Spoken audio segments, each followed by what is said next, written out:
Hello students, welcome to my YouTube channel. आज का हमारा टॉपिक रहने वाला है रोल ऑफ सिग्नल ट्रांसडक्शन। तो देखिए, सबसे पहले हम समझते हैं कि सिग्नल ट्रांसडक्शन क्या होता है। सिग्नल ट्रांसडक्शन का मतलब ये होगा कि पैथोजन किस तरह प्लांट पर अटैक करता है और प्लांट कैसे डिफेंस मैकेनिज्म एक्टिव करता है। आज हम इस पूरी वीडियो में ये प्रोसेस पढ़ने वाले हैं कि पैथोजन किस तरह अटैक करेगा और प्लांट अपने आप को किस तरह डिफेंस करेगा पैथोजन के अटैक करने को। ठीक है, सबसे पहले हम इसके इंट्रोडक्शन की बात करते हैं। अगर आपने मेरा चैनल सब्सक्राइब नहीं किया हो तो प्लीज़ सब्सक्राइब कर लेना और कमेंट कीजिएगा आपको नेक्स्ट कौन सा वीडियो चाहिए। तो देखिए, हम जानते हैं कि इसमें क्या होता है।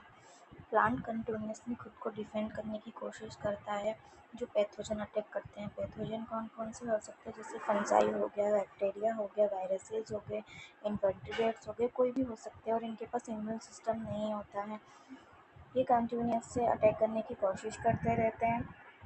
ठीक है, signal activation to initiate response, इसका मतलब क्या होता है कि जब पैथोजन सिग्नल एक्टिवेट करने की कोशिश करते हैं तो प्लांट अपना रेस्पॉन्स इनिशिएट करता है। मीन्स कि प्लांट भी अपनी एक्टिविटी इनिशिएट करता है ताकि वो अटैक ना होने दे प्लांट पर। ठीक है, अब हम थोड़ा सा जान लेते हैं कि होस्ट पैथोजन इंटरेक्शन क्या होता है।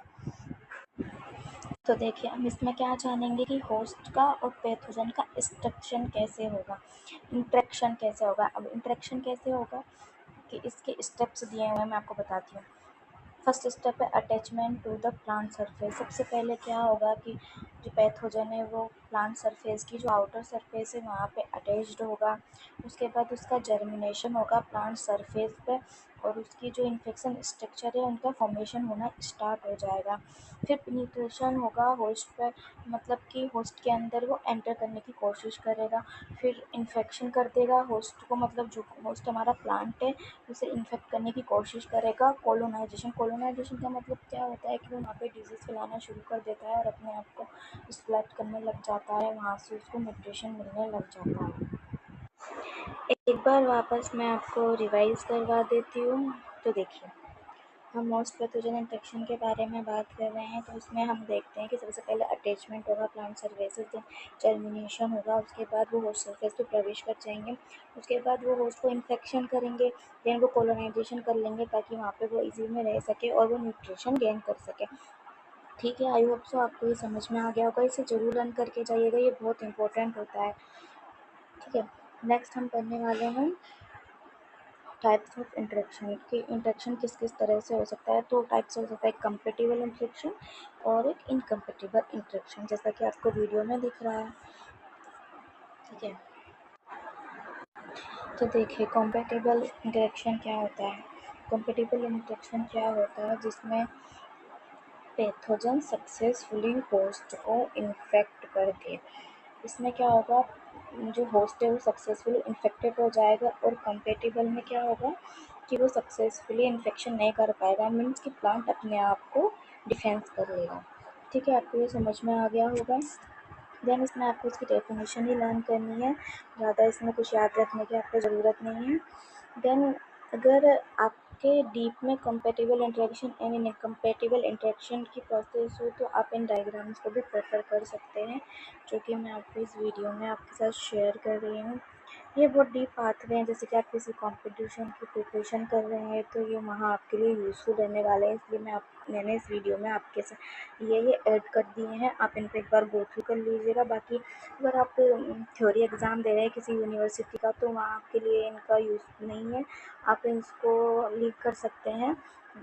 एंड में मैंने एक फ्लो चार्ट दिया है आपको, सिर्फ आपको वही रीड करना है। अगर आप यूनिवर्सिटी का थ्योरी पेपर कर रहे हैं बट कॉम्पिटिशन की प्रिपरेशन कर रहे हैं तो इसे आपको ज़रूर गो थ्रू करना चाहिए। तो अब हम बात करने वाले हैं सिग्नल ट्रांसडक्शन की प्रोसेस के बारे में। तो सबसे पहले हम देखते हैं कि इसमें कौन कौन से स्टेप्स हैं। ठीक है, तो हम इसमें देखते हैं फर्स्ट स्टेप इसमें है पैथोजन रिकॉग्नाइजेशन, सेकेंड है सिग्नल ट्रांसडक्शन, थर्ड है सिग्नल ट्रांसडक्शन, फोर्थ है सिग्नल रेस्पॉन्स और फिफ्थ है टर्मिनेशन ऑफ सिग्नल इवेंट्स। तो देखिए इसमें क्या होगा कि सबसे पहले पैथोजन का रिकॉग्नाइजेशन होगा प्लांट की साइट पे, फिर सिग्नल परसेप्शन होगा, अंदर एंटर करने की कोशिश करेगा, फिर सिग्नल अंदर जाने की कोशिश करेगा, फिर सिग्नल मतलब कि प्लांट को पता चल जाएगा कि कोई सिग्नल है जो आ रहा है, तो उसको वो डिफेंस करने की कोशिश करेगा, देन टर्मिनेशन की प्रोसेस होगी। तो हम स्टार्ट करते हैं इसको स्टेप बाय स्टेप करना।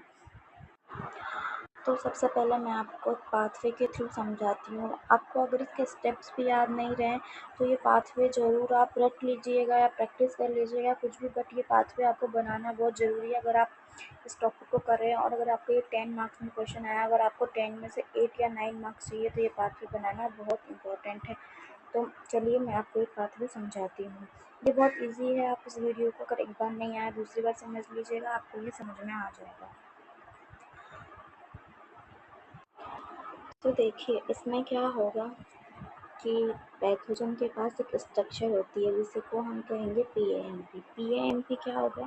Pathogen associate molecular pattern. अब इसको पैटर्न क्यों कहते हैं? क्योंकि इसके पास ऐसी कोई स्ट्रक्चर होती है जो कि प्लांट के पास नहीं प्रेजेंट होगी, इसलिए इसका नाम मॉलिक्यूलर पैटर्न रखा गया। MAMP का मतलब माइक्रो एसोसिएट मॉलिक्यूलर पैटर्न होता है, ठीक है।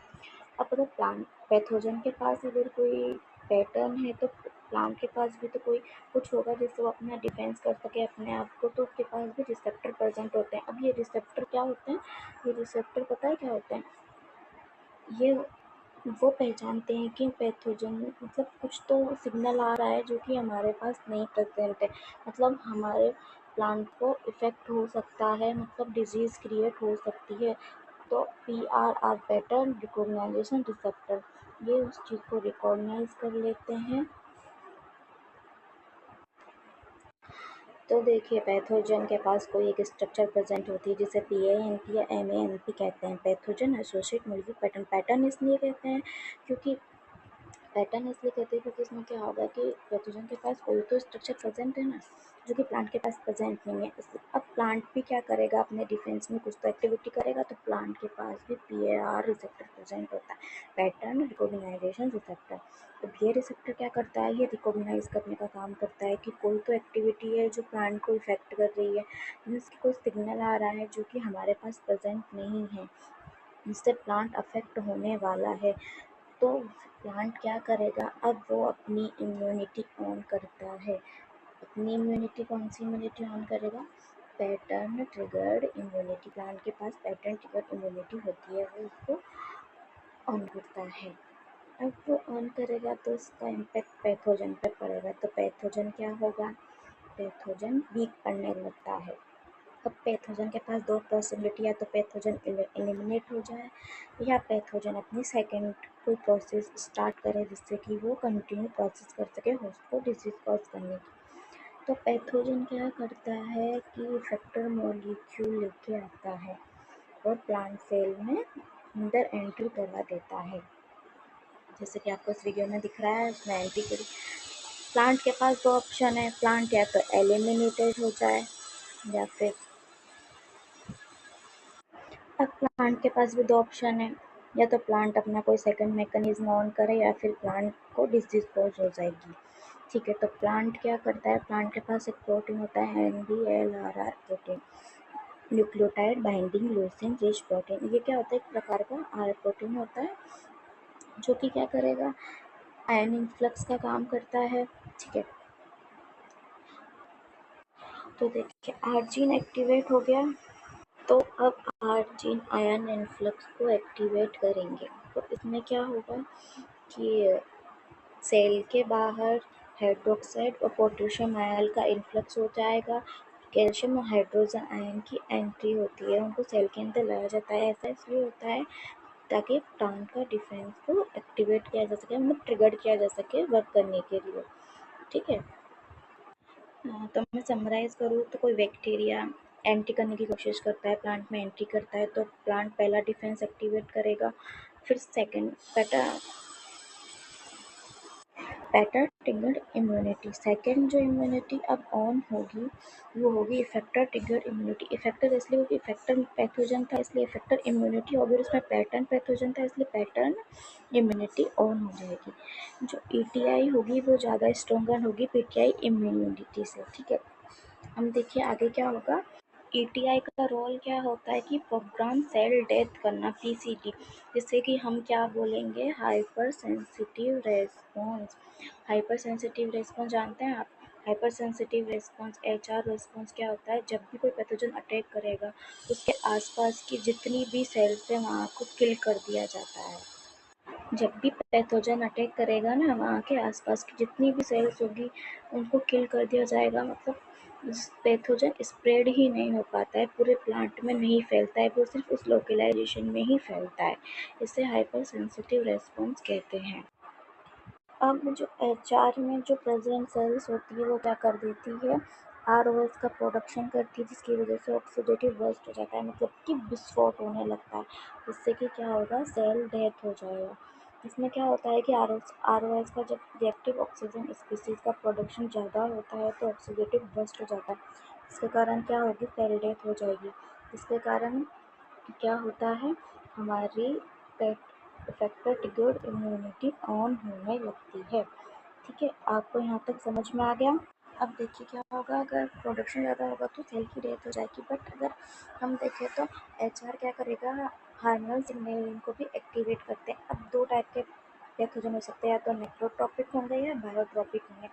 तो बायोट्रॉपिक पैथोजन को क्या होता है, देखिए बायोट्रॉपिक पैथोजन क्या होंगे, तो बायोट्रॉपिक पैथोजन होंगे जो कि पैथोजन जिस होस्ट पर अटैक करता है उस होस्ट को जिंदा रखता है और उसके न्यूट्रिशन लेता रहता है, मतलब उसी पर फीड करता रहेगा और उसके सहारे वो जिंदा रहता है, उसको तो बायोट्रॉपिक पैथोजन कहेंगे। नेक्रोटॉपिक पैथोजन किनको कहेंगे, नेक्रोटॉपिक पैथोजन उनको कहेंगे जो अपने होस्ट को किल करके उनसे, मतलब नेक्रोटॉपिक तो होस्ट को किल करके फिर न्यूट्रिशन लेंगे, और बायोट्रॉपिक क्या करेंगे, उसको किल भी नहीं करेंगे और उनको जिंदा रख कर ही उनसे न्यूट्रिशन लेते रहते हैं। तो आपको उनका डिफरेंस क्लियर है, समझ में आ गया होगा? ठीक है। अब बायोट्रॉपिक पैथोजन क्या करते हैं, सैलिसिलिक एसिड पाथवे को एक्टिवेट करेंगे, और जो नेक्रोटॉपिक है पैथोजन है वो जैस्मिनिक एसिड पाथवे को एक्टिवेट करते हैं।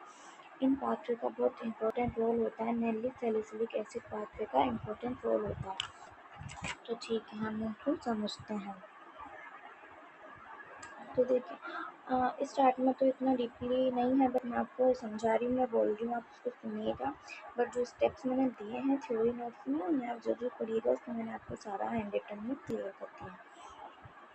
ठीक है, तो अब सैलिसिलिक एसिड क्या होता है, फिनोलिन कंपाउंड होता है जो कि PR gene, pathogenic related gene को एक्सप्रेशन को क्या रोकने की कोशिश करता है, इससे क्या वो प्लांट सेल को मजबूत करने की कोशिश करता है सैलिसिलिक एसिड। ठीक है, और एंटी माइक्रोबियल कंपाउंड को भी प्रोड्यूस करता है। ये जो पीआर जीन होते हैं ये पीआर प्रोटीन में प्रेजेंट होता है। आई होप गाइस आपको ये पूरा फ्लो चार्ट इजी वे में समझ में आ गया होगा। फिर भी आपका अगर कोई कॉन्सेप्ट क्लियर नहीं हो पाया हो तो आपको मैं अभी स्टेप समझाने वाली हूँ, तो उसमें वो सारे कॉन्सेप्ट क्लियर हो जाएंगे। बट अगर आप इस फ्लो चार्ट को आपको अगर थ्योरी नोट्स में ज़रूर से ज़रूर ऐड करना है और बनाकर भी आना, बने आप स्टेप नहीं लिख पाए, टाइम कम बचे, बट इस फ्लो चार्ट को भी बना देंगे ना तो 10 में से 8 मार्क्स पक्का है आपकी, ज़रूर से ज़रूर। ये फ्लो चार्ट से आप एग्जामिनर को ये आइडिया लग जाएगा कि हाँ इसको इस आंसर ये आंसर आता है, तो क्योंकि एग्जामिनर के पास टाइम कम होता है तो इतना चेक नहीं कर पाते, तो आपने जो डायग्राम वगैरह बनाए होते हैं तो वो उनको ज़्यादा प्रेफर करते हैं, तो आप इसको ज़रूर पढ़िएगा। तो देखिए जैसा मैंने आपको चार्ट में बताया, फर्स्ट स्टेप पैथोजन को सबसे पहले वो रिकॉग्नाइज करेंगे प्लांट। तो देखो पीएमपी के पास, पैथोजन के पास पीएमपी एक्टिविटीज़ होगी, प्लांट के पास पैटर्न रिकॉग्नाइजेशन रिसेप्टर प्रेजेंट होता है। ठीक है, अब सेकंड इम्यूनिटी पैथोजन के पास इफेक्टर रिकॉग्नाइजेशन प्रेजेंट है। देन हम आगे देखें तो, और सेकेंड इम्यूनिटी उसके पास प्रेजेंट होगी effector triggered immunity ETI. Effector pathogen है तो इफेक्टर ट्रिगर्ड इम्यूनिटी प्लांट के पास ऑन हो जाएगी। ठीक है, ये बहुत ईजी है, आपको इनके नाम के अकॉर्डिंगली याद हो जाएंगे। अब हम नेक्स्ट स्टेप की बात करते हैं, तो नेक्स्ट स्टेप रहने वाला है सिग्नल ट्रांसडक्शन। सिग्नल परसेप्शन क्या होता है, देखिए इसमें क्या होगा कि पीएमपी और इफेक्टर्स अभी तो सेल के सरफेस पे प्रेजेंट है, अब वो एंट्री करेंगे सेल के अंदर। तो PRR और जो ये PRR प्रोटीन क्या करेंगे, उससे अटैच होंगे और इंट्रासेलुलर सिग्नलिंग स्टार्ट कर देंगे। ये आपको मैंने उसमें समझाया था, आपको वहाँ पे वैसे समझ में आ गया होगा, ठीक है। देन सिग्नल का ट्रांसडक्शन होगा। सिग्नल ट्रांसडक्शन के प्रोसेस में क्या होगा, सेल के पैथोजन सेल के अंदर एंटर कर चुका है, देन आरजी एक्टिवेट होंगे। उसके बाद आपको पता है, मैंने आपको समझाया था कि आयन इनफ्लक्स की प्रोसेस होने वाली है, ताकि डिफेंस मैकेनिज्म को एक्टिवेट कर सके, इनफ्लक्स और आउटफ्लक्स। आप स्टार्ट में देख लीजिएगा, मैंने आपको पूरा भी समझाया हुआ है, और ये डायग्राम को भी रीड आउट कर लीजिए, ये इंपॉर्टेंट है, आप इसको बना कर जरूर रहना, ठीक है। इस पाथवे में सेकेंडरी मैसेंजर के रूप में कौन कौन वर्क करता है, एक तो एक्टिवेशन ऑक्सीजन स्पेसिफिक, एक सैलिसिलिक एसिड। सैलिसिलिक एसिड बहुत इंपॉर्टेंट है, एक जैस्मोनिक एसिड, एक इथाइलिन, एक नाइट्रिक ऑक्साइड, ठीक है। इनका यूज़ भी मैंने आगे ऐड किया है नोट में, आप देखिएगा।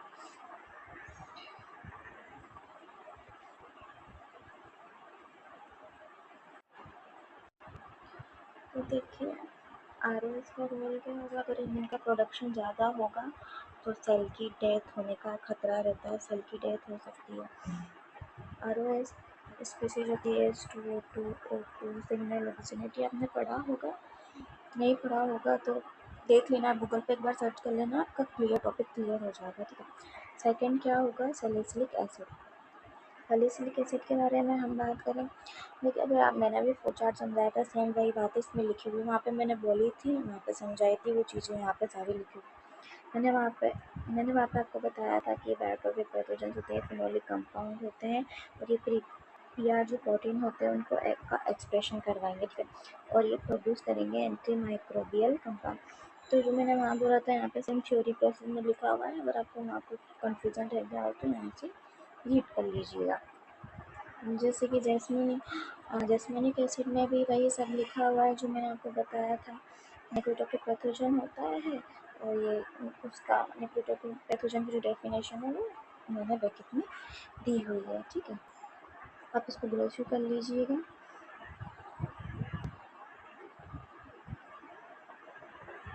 इसमें थाइलिन का इतना इम्पोर्टेंट रोल नहीं है, इसको आप एक बार पढ़ लीजिए, इसलिए तो उसको आप स्किप भी कर सकते हैं, इनको आप स्किप भी कर सकते हैं, अगर आपको ज़्यादा लेंथ क्वेश्चन लिखना है तो आप देख लीजिए।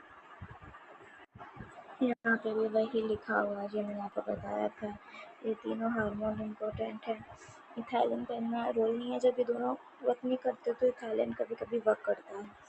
बायोट्रोफिक पैथोजन, हेट्रोटोफिक पैथोजन कौन किल करता है, कौन उस पर लेकर न्यूट्रिशन लेता है, वही सब इसमें बताया।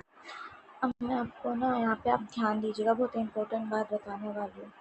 ये जो दो टॉपिक है, HR और एक सिस्टमेटिक रेस्पॉन्स, मीन्स कि HR एंड SAR जो दो एक्टिविटी है, इन्हें आपको स्किप बिल्कुल नहीं करना है। 2 मार्क्स में 100% क्वेश्चन आता है, 100% छपता ही छपता है 2 मार्क्स में। आपको HR रेस्पॉन्स मैंने समझा दिया, और यहाँ पर इसकी डेफिनेशन भी लिखी हुई है, आप दोस्तों कर लीजिएगा। अब HR SAR रेस्पॉन्स एक बार मैं आपको बता देती हूँ, क्योंकि मैंने उस चार्ट में आपको नहीं बताया था। तो देखिए इसमें क्या होता है, इसमें मैं बताती हूँ, इसमें जब फर्स्ट बार पैथोजन अटैक करेगा तो HR रेस्पॉन्स एक्टिवेट होगा, बट जब फर्स्ट बार अटैक करने के बाद क्या होगा, जो सैलिसिलिक एसिड है वो क्या करेगा कि वो पहले से ही एक डिफेंस मैकेनिज्म को प्रिपेयर करके रखेगा, क्योंकि उसको पता है कि वापस अटैक हो सकता है। अपनी बॉडी में भी कोई अटैक करता है पैथोजन, तो अपनी एंटीबॉडी बन जाती है तब तक उसके लिए, तो हम एक्टिव रहते हैं। अगर वो नेक्स्ट बार अटैक, हमारे में कोई डिजीज़ होने लगेगी तो एंटीबॉडी रिएक्ट करेगी, तो हमें हो सकता है नहीं हो। तो इसी तरह प्लांट में भी क्या होता है कि सैलिसिलिक एसिड से एक सेकेंड डिफेंस मैकेनिज्म को एक्टिवेट करके रखते हैं, और वो बहुत मजबूत होती है। जब पैथोजन दूसरी बार अटैक करेगा तो वो SAR मतलब कि सिस्टमेटिक एक्वायर्ड रेजिस्टेंस उस स्टेट में डिफेंस के लिए रेडी रहती है, जिससे पैथोजन को अटैक नहीं हो पाता है। ये इम्यूनिटी दोनों बहुत इम्पोर्टेंट है, ये दोनों रेस्पॉन्स बहुत इम्पोर्टेंट है, जो कि प्लांट के द्वारा क्रिएट किए जाते हैं। आप उनको ध्यान रखिएगा और उनकी डेफिनेशन 100% लर्न करिएगा। ठीक है, तो फर्स्ट HRS में होगा, सेकेंड SAR, क्योंकि वो already salicylic acid defence mechanism बनाकर रखता है ताकि पैथोजन जल्दी से हमको डिजीज़ नहीं कर पाए, हमें टाइम मिल पाए, हमें कुछ और एक्टिविटी करने का, ताकि हम खुद को डिफेंस होने से बचा सकते हैं। ठीक है, आई होप आपको ये सब समझ में आ गया होगा। सिग्नल टर्मिनेशन में ये प्रोसेस पूरी हो जाती है, सिग्नल किस तरह से इंड्यूस्ड हुआ, उसके बाद हमने कैसे रेस्पॉन्ड किया, उसके बाद प्लांट डिफेंस मैकेनिज्म किस तरह एक्टिवेट किया और किस तरह हमने डिजीज़ को जाने से बचाया। कंक्लूजन में भी सेम वही बातें लिखी हुई है, अगर देख लीजिए एक बार, आप देखना चाहें तो। इंट्रैक्शन होगा प्लांट और पैथोजन के बाद में साथ में, ठीक है, फिर रिकॉग्नाइजेशन हो जाएगा, फिर उसके बाद वो सिग्नल रिसेप्शन करेगा, एंट्री करेंगे, सेल सरफेस की सतह पर जाएंगे, सेकेंडरी मैसेंजर एक्टिवेट होंगे, देन उसके बाद वही सारी प्रोसेस जीन का एक्सप्रेशन होगा, फिर वो डिफेंस मैकेनिज्म पे पैथोजन वापस अटैक करेंगे। आप इस फ्लो चार्ट को भी एक बार देख लीजिए, वो भी बना सकते हैं आप, ये भी बना सकते हैं, आपको जो लर्न हो जाए। सब में बात एक ही लिखी हुई है, यहाँ पे PAMP है।